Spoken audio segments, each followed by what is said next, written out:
A brazen racist demands that a black woman be thrown off a flight, but didn't know that this was a former FBI agent. At first glance, it looked like a racist incident. But there was something more in the air, something that could cost lives. When undercover FBI agent Maya Johnson boards Flight 287 from Chicago to Washington, she expects to simply fly home. But everything goes wrong the moment business class is unavailable and her seat is in question. One confrontation in the cabin sets off a chain of events that uncovers an international conspiracy. And soon, the plane becomes more than just a means of transportation. It's an arena for survival and truth.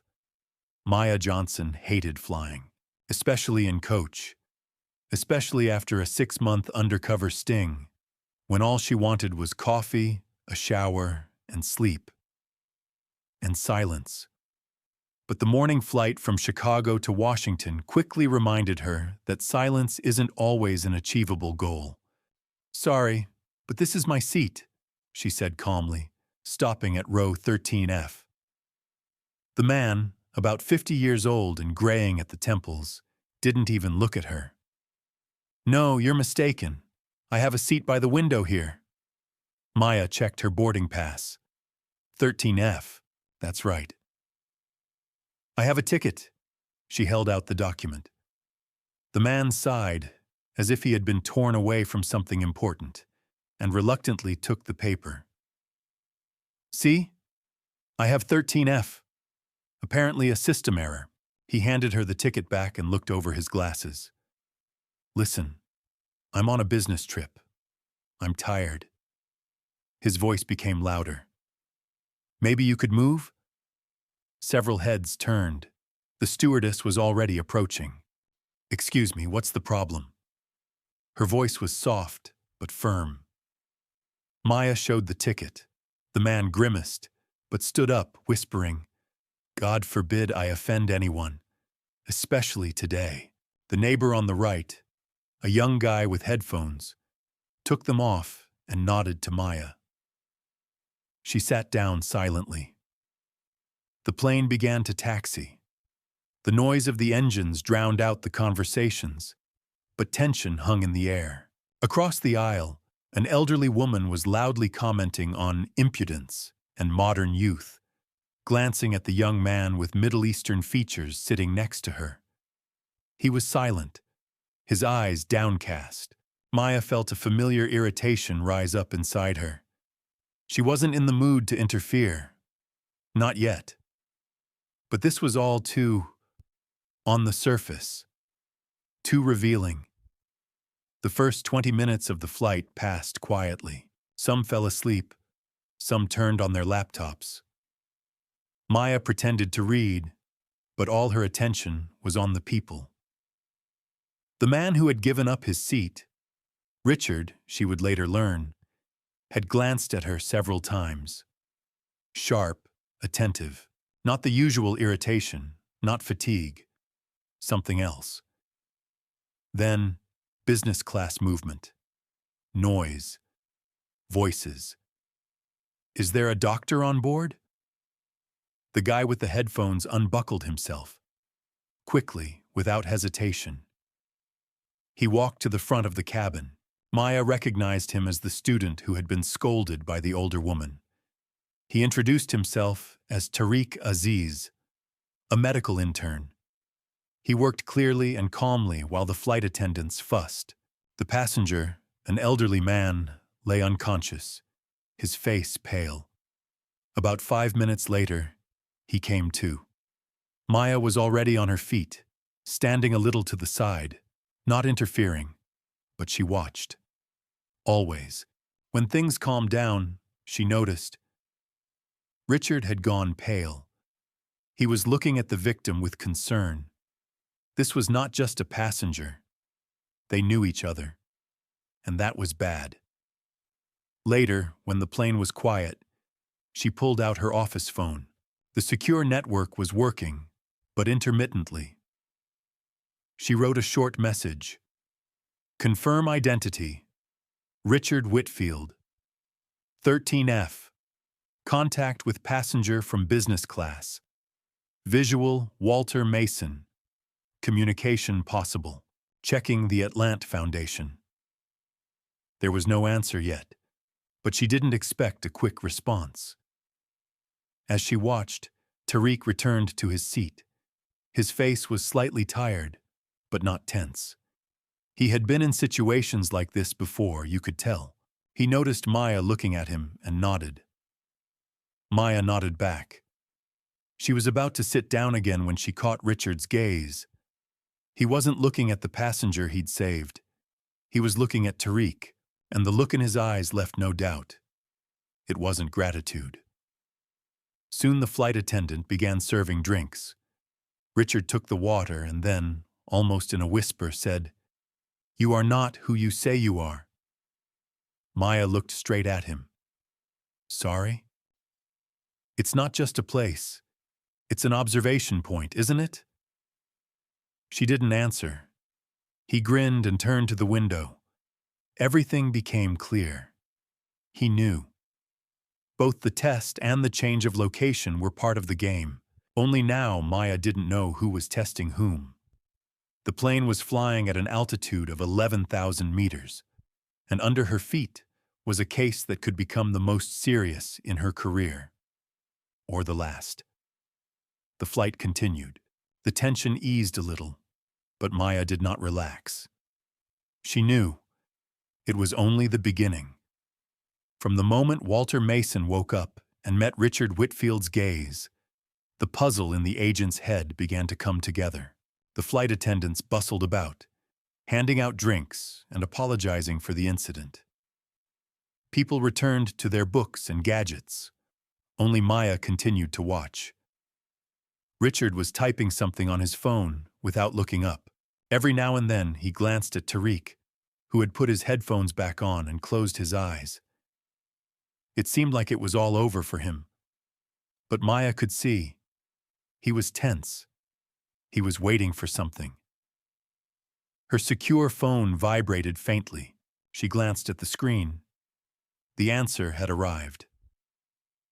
Richard Whitfield, CEO of Whitfield Logistics, suspected of ties to international medical equipment supply through shadow schemes. The Atlas Foundation is a confirmed affiliation. Walter Mason is a former federal FDA inspector. The connection between the two has been active for the past 6 months. Maya felt a chill inside. She leaned back in her chair, pretending to doze, but she was mentally running through the details. What were a former official and a corruption suspect doing on the same flight? Why were they both on guard? And what did Tariq have to do with it? 40 minutes after the incident, something went wrong again. One of the passengers noticed that someone was taking too long in the toilet. The flight attendants knocked, but there was no answer. The tension was growing. A large man, tall, with a short haircut, got up from business class. He said something quickly to one of the flight attendants and looked at Richard. Nod. Too coordinated. A minute later, a man came out of the toilet with a canvas bag wrapped in a blanket. He silently returned to 1A. Outwardly, there was nothing suspicious, but Maya knew that this could not happen. She got up, went to the kitchen area under a pretext, and typed a message through the backup channel. Suspected physical transfer of cargo. Possible biomaterial. Visual fix. Need to check passenger 1A. Confirm legitimacy of boarding team in Charlotte.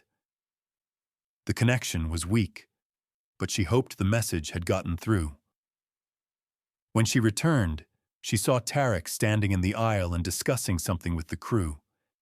He noticed her and came closer. "You're not just a passenger," he said quietly. "I'm not here by accident either." They retired to the kitchen area. "Who are you?" Maya asked. "Intern, medical center in Boston. But a year ago, my brother disappeared. The last time he was seen was at a clinic that was financed by that very foundation. I tried to get an investigation, but no one responded. I was told that there would be a person connected to the Foundation on this flight. I bought a ticket. I just wanted to understand who he was and where he was going. Maya looked at him appraisingly. Don't do anything stupid. Don't try to contact them directly. I didn't plan to. He nodded. But if you're working for the feds, I think we should team up. A few minutes later, an announcement came from the cabin. Due to a repeated complaint about the health of one of the passengers, the plane will make an unscheduled landing in Charlotte. Maya glanced at Walter, who was sitting quietly, holding a glass of water. He was fine. So it was a setup. She glanced at Richard, who was already typing something on his phone. They're up to something, Tarek whispered. They are going to leave early, and most likely without luggage. Maya quietly returned to her place and began to prepare. Plan B, in case of interception, hide the flash drive with data, send coordinates, but she hoped that on the ground she would meet real people. The plane was descending. Houses and the runway appeared through the window. Everything inside her was cramped. She managed to send the final message. Requesting verification with agents at the airport. Suspect infiltration. If delayed, switch to mode D, I am +1, the rest are potentially armed. She knew that after landing, time would be short, and the chances would be even smaller. As the plane touched down, the cabin was silent. The flight attendants smiled, repeating standard instructions, but their faces were tense. Maya immediately noticed that 2 men in airport security uniforms had entered the cabin. Their faces were unfamiliar. She hadn't seen either of them in the database, and she remembered them quickly. Richard Whitfield was the first to rise. He didn't even look at Walter, who seemed to be sleeping. The man with the bag from 1A also moved toward the exit. Maya caught his glance, fleeting but attentive. She stood up and motioned for Tariq to follow her. As they approached the ramp, one of the employees invited them to come forward, supposedly for questioning about the incident in the air. Maya showed her ID. Special Agent Johnson, FBI, confirmed jurisdiction, contact regional coordinator. The man froze. Agent? He asked again. Because it was a classified operation, Maya answered harshly. At that moment, a man in civilian clothes stepped out of the van. Maya recognized him as Agent Daniel King. He nodded. They are not with us, he said briefly. The situation changed instantly. One of the fake guards reached for his pocket, but King was faster. A scuffle ensued. Maya parried the stun gun. Tariq managed to dodge. A minute later, one attacker was overpowered, and the second fled to the service entrance. Let him through, Maya said. Let's see who he's going to see. King did not argue. They took the detainee to the service area. He was silent, his gaze empty. According to the database, he was unknown. No documents. Only an internal mark on his jacket. The embroidery of an elite private security company, which they had already encountered in the investigation of the Atlantic Consortium. He won't blab, King said. He's probably a contractor. They'll get in touch and they'll just never find him. Then we need to speak quickly, Maya nodded.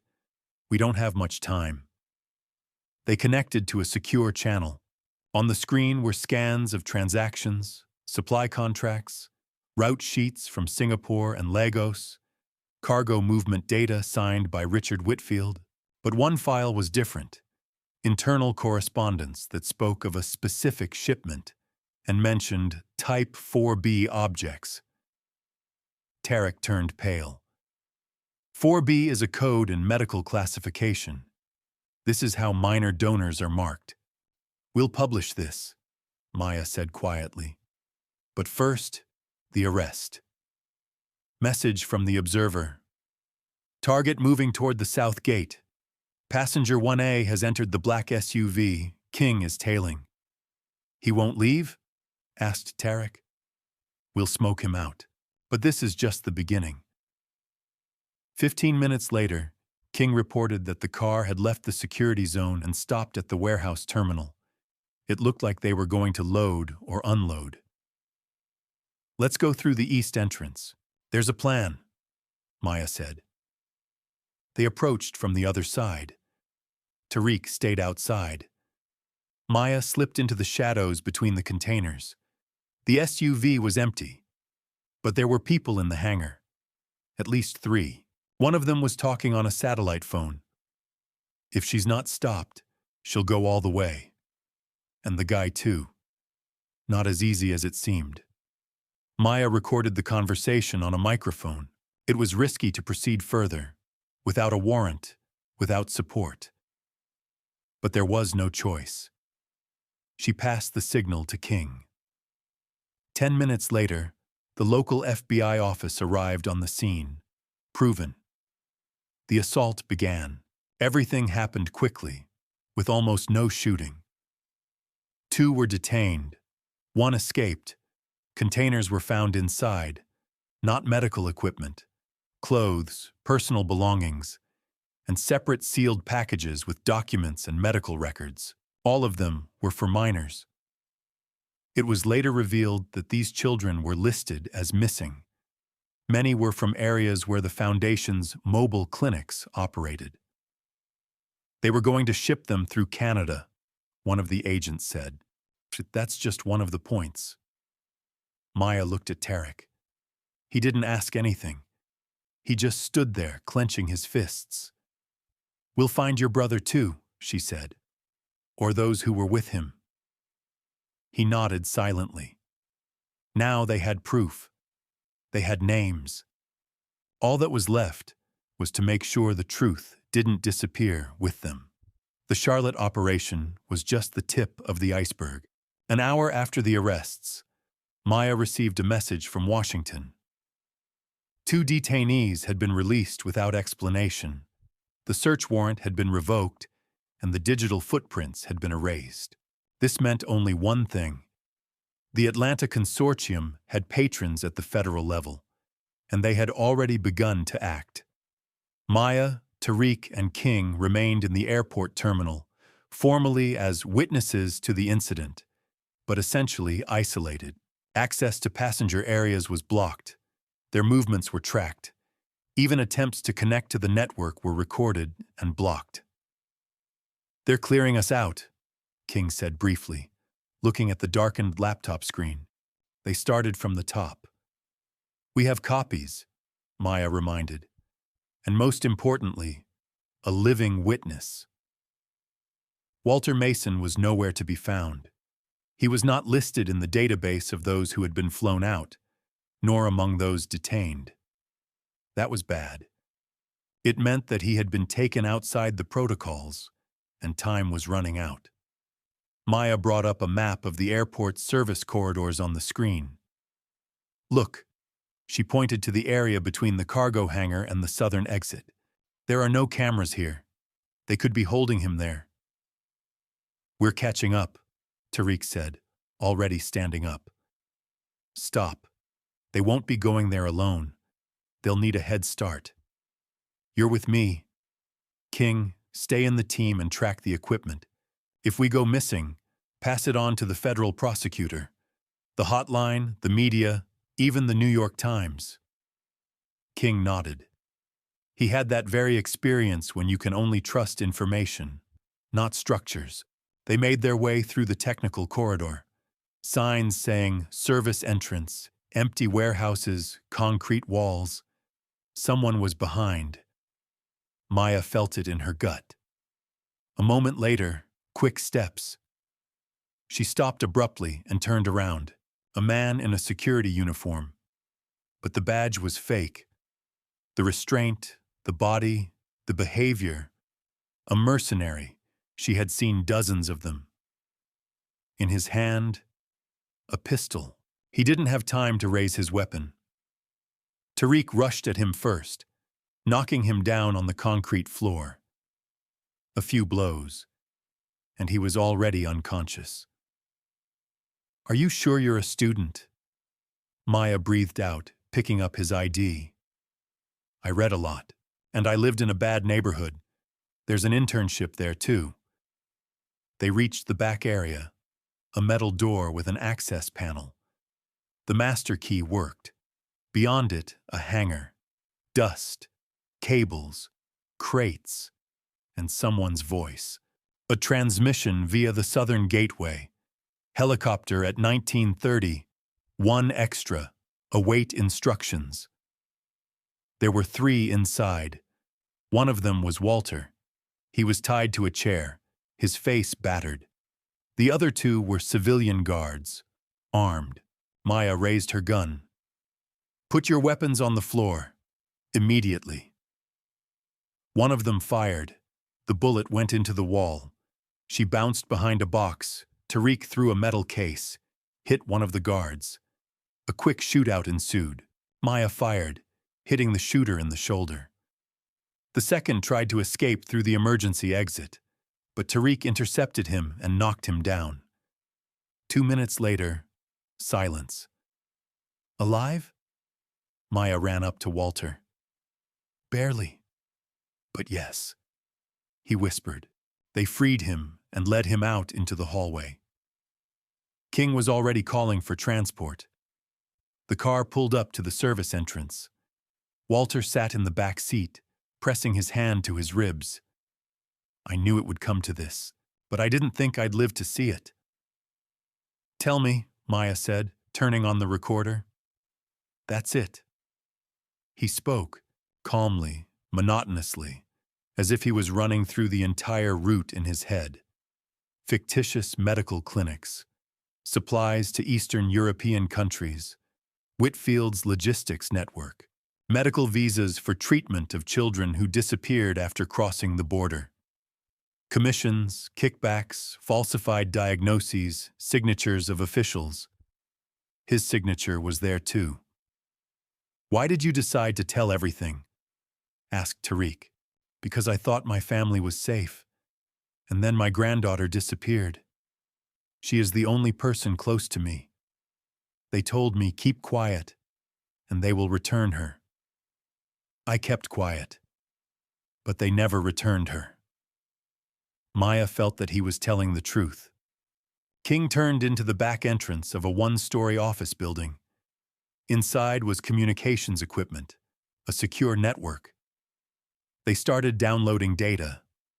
On the flash drives were all the materials: correspondence, routes, dossiers, photos, financial flows. Maya uploaded everything to a cloud gateway connected to independent media and the prosecutor's office. "Once I hit send, there's no turning back," she said. "Hit," Walter replied. "It can't get any worse." She froze before sending. On the screen was a list of recipients: internal organs, international commissions, journalists. "We're in the game," Tariq said. "Until the end." She pressed the button. The transmission began. It was getting dark outside. Ahead lay the consequences, the investigations, perhaps revenge. But the moment of truth had already happened. And they had made a choice. The information spread across all channels within 2 hours. First, independent media, then blogs, human rights organizations, international platforms. In the morning, a word previously unknown to the general public appeared in the federal news: Atlanta Consortium. The list of people named in the investigation grew by the minute.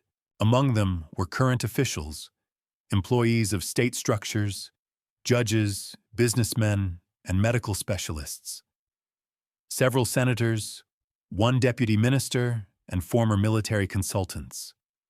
Some of them were arrested by lunchtime, others not in time. They disappeared. Maya watched from a temporary apartment outside Washington. Her name was not included in the publications, only the designation Federal Source M. But she understood. Sooner or later, they would come for her. That's why she didn't sleep. And she didn't stay in one place for more than a day. Tarek was next to her. During the day, he learned that his brother had indeed gone through one of the treatment programs in Texas. Officially, he died of a rare disease. Unofficially, he was moved to Estonia. Then the trail went cold.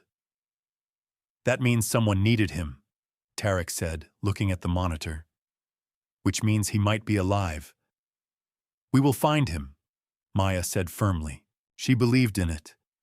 And also in the fact that now they had a chance to fight differently. The next day, an emergency hearing was held in Congress. Walter Mason testified under protection. He spoke for 4 hours straight, about schemes, kickbacks, lists, about signed documents, about how children were legalized under false diagnoses and then transported through private logistics chains. He cried once when he mentioned his granddaughter. She had disappeared a year ago. Walter confessed. At first he kept quiet to save her. Then, out of fear. And now he speaks because he simply cannot do otherwise. I was part of it. But I don't want to die part of this system, he said. The committee heard it. That same day, the president announced a federal investigation and a task force to combat illegal medical schemes. Maya watched all this on TV. She didn't believe in statements. She believed only in actions. But still, it was a beginning. A week later, she met King. They sat in a quiet cafe in Virginia, for the first time in a long time, unarmed, in regular clothes. Have you decided? He asked. She nodded and handed him an envelope. Inside was her resignation letter. I've done my part. No further action in this structure. King did not try to dissuade him. If you ever need it, call me, even if everything is against you. It already happened, she smiled. As he said goodbye, he only said, You brought them out. Not everyone does. Take care of yourself, Johnson. Tarek received an internship offer from a private research clinic that collaborated with an international coalition of investigators. He hesitated for a long time, then accepted. This is my road, he said. I don't want to be a spectator anymore. Before leaving, he and Maya sat on a bench near the bus station. Are you sure you don't want to come with me? He asked. I still have some work to do here, she replied. Not everything is cleaned out. You will continue, right? I don't know how to do it any other way. He nodded, hugged her, and left without looking back. That evening, Maya opened her laptop. On the screen was a secure mailbox.